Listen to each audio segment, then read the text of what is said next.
తెలంగాణ రాష్ట్రంలో 16వ ఆర్థిక సంఘం ఇవాల్టి నుంచి పర్యటించనుంది. 2 రోజుల పర్యటనలో భాగంగా ఇప్పటికే సంఘం చైర్మన్ అరవింద్ పనగారియా సభ్యులు హైదరాబాద్ కు చేరుకున్నారు. రేపు ప్రజాభవన్లో CM Revanth Reddy, deputy CM ఆర్థిక శాఖ మంత్రి భట్టి విక్రమార్క, చీఫ్ సెక్రటరీ శాంతి కుమారి, ఆర్థిక శాఖ ముఖ్య కార్యదర్శి రామకృష్ణరావులతో భేటీ కానున్నారు. అనంతరం ప్రజాభవన్లో ఆర్థిక సంఘం మీడియా సమావేశం నిర్వహించనుంది. కేంద్రం నుండి రాష్ట్రాలకు రావాల్సిన నిధుల పెంపు విషయంలో ఆర్థిక సంఘాన్ని కోరేందుకు రాష్ట్ర ప్రభుత్వం ప్రణాళికలు సిద్ధం చేసింది. జనాభా ప్రాతిపదికన కాకుండా అభివృద్ధి కార్యక్రమాలను దృష్టిలో ఉంచుకొని నిధులు కేటాయించాలని కోరే అవకాశం ఉంది.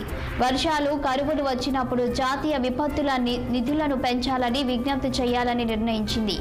అదేవిధంగా రాష్ట్రాలకు పన్నుల ఆదాయం విషయంలో కూడా మార్పులు చేయాలని భావిస్తుంది తెలంగాణ సర్కార్.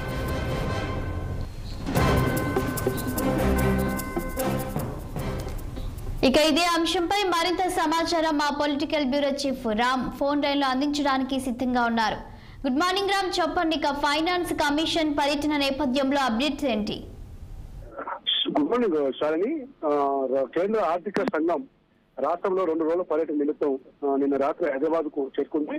సంఘం చైర్మన్ అరవింద్ పనగారియా ఆధ్వర్యంలో సభ్యులు కూడా ఇప్పటికే హైదరాబాద్ కు చేరుకున్నారు. ఇవాళ రేపు 2 రోజుల పాటు రాష్ట్రంలో పర్యటిస్తారు. అయితే ముఖ్యంగా కేంద్రం నుంచి ఏదైతే కేంద్ర ప్రభుత్వం నుంచి రాష్ట్రాలకు రావాల్సిన వాటాల విషయంలో కానీ, విపత్తులు వచ్చినప్పుడు కేటాయించే ఆర్థిక సహాయం కానీ, తర్వాత కొన్ని కేంద్ర ప్రభుత్వ శాఖలకు రిలేటెడ్ గా ఉన్న శాఖలు కేటాయించిన బడ్జెట్ విషయంలో కూడా ముఖ్యంగా చర్చిస్తారు. ఇవాళ కొంతమంది ఆర్థిక శాఖ అధికారులతో పాటు ఇతర శాఖల అధికారులతో కూడా కేంద్ర ఆర్థిక సంఘం భేటీ అవుతుంది. రేపు ప్రజాభవన్ లో ఉదయం 10-10:30 సమయంలో deputy CM deputy CM Bhatti విక్రమార్కతో పాటు రాష్ట్ర ప్రభుత్వ ప్రధాన కార్యదర్శి శాంతి కుమారి, అదేవిధంగా ఆర్థిక శాఖ ముఖ్య కార్యదర్శి రామకృష్ణరావుతో పాటు ఇతర ఆర్థిక శాఖ అధికారులతో, వాళ్ళ సంబంధిత అధికారులతో కూడా ఈ కేంద్ర ఆర్థిక సంఘం భేటీ అవుతుంది. మధ్యాహ్నం 12 గంటలకు మీడియా సమావేశం కూడా ఆర్థిక సంఘం ఏర్పాటు చేసింది. అయితే ముఖ్యంగా రాష్ట్రంలో జనాభా ప్రాతిపదికన కాకుండా చేపడుతున్న అభివృద్ధి కార్యక్రమాలు, సంక్షేమ కార్యక్రమాలకు అవుతున్న ఖర్చులను బట్టి కేంద్రం నుంచి బడ్జెట్ కేటాయించే విధంగా చర్యలు తీసుకోవాలని చెప్పి కేంద్ర ఆర్థిక సంఘాన్ని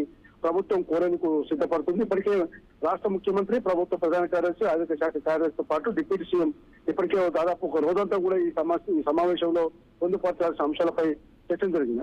అదేవిధంగా స్థానిక సంస్థలకి కేటాయిస్తున్న నిధుల విషయంలో కూడా మున్సిపాలిటీలు కానీ, గ్రామ పంచాయతీలు కానీ గ్రాంట్లు మరింత పెంచాలని చెప్పి కోరే అవకాశం ఉంది. దాంతో పాటు మూసీ రివర్ గ్రాంట్ తో పాటు యంగ్ ఇండియా స్కిల్ యూనివర్సిటీకి ప్రత్యేక నిధులు కూడా కేటాయించేందుకు కూడా కేంద్ర ఆర్థిక సంఘాన్ని ప్రభుత్వం కోరుతా ఉంది.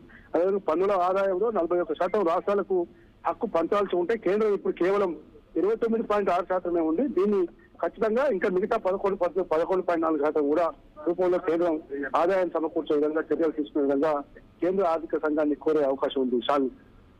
Thank you Ram.